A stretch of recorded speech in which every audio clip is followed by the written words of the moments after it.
तो आइए आज प्राणों का अभ्यास में हम पूरक, रेचा, कुंभक, कुमार कुंभक, अंतर कुंभक के माध्यम से हम अपने आप के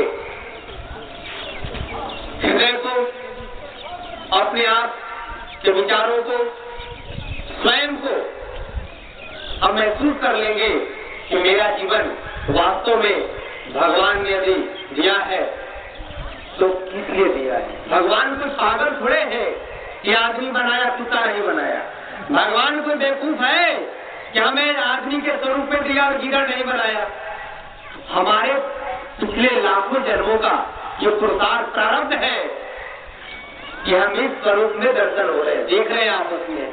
लेकिन मानव से महामानव की यात्रा प्रारंभ होती है, पुरुष से महापुरुष की यात्रा प्रारंभ होती है। लेकिन हम लाखों जीवन के तप और पुरुषार्थ को मानव जीवन में ला करके लगभग 99% लोग कीचड़ में चले जाते हैं। यहाँ से तो यात्रा प्रारंभ होती है महामानव की। महामानव कुछ पैदा नहीं होता है माँ के पेट से। महामानव हम अपने अभ्यासों के द्वारा होते हैं, अपने कर्मों के द्वारा होते हैं।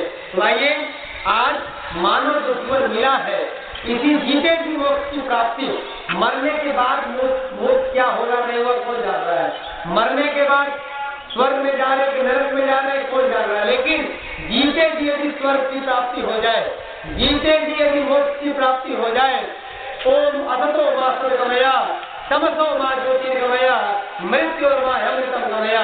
हे परमात्मा, हे परमपिता परमेश्वर, मुझे असत्य से सत्य की ओर ले चलो, मुझे अंधेरे से प्रकाश की ओर ले चलो, मृत्योर्मा अमृतम गमया, मुझे मृत्यु से अमृत की तरफ ले चलो। आइए ऐसे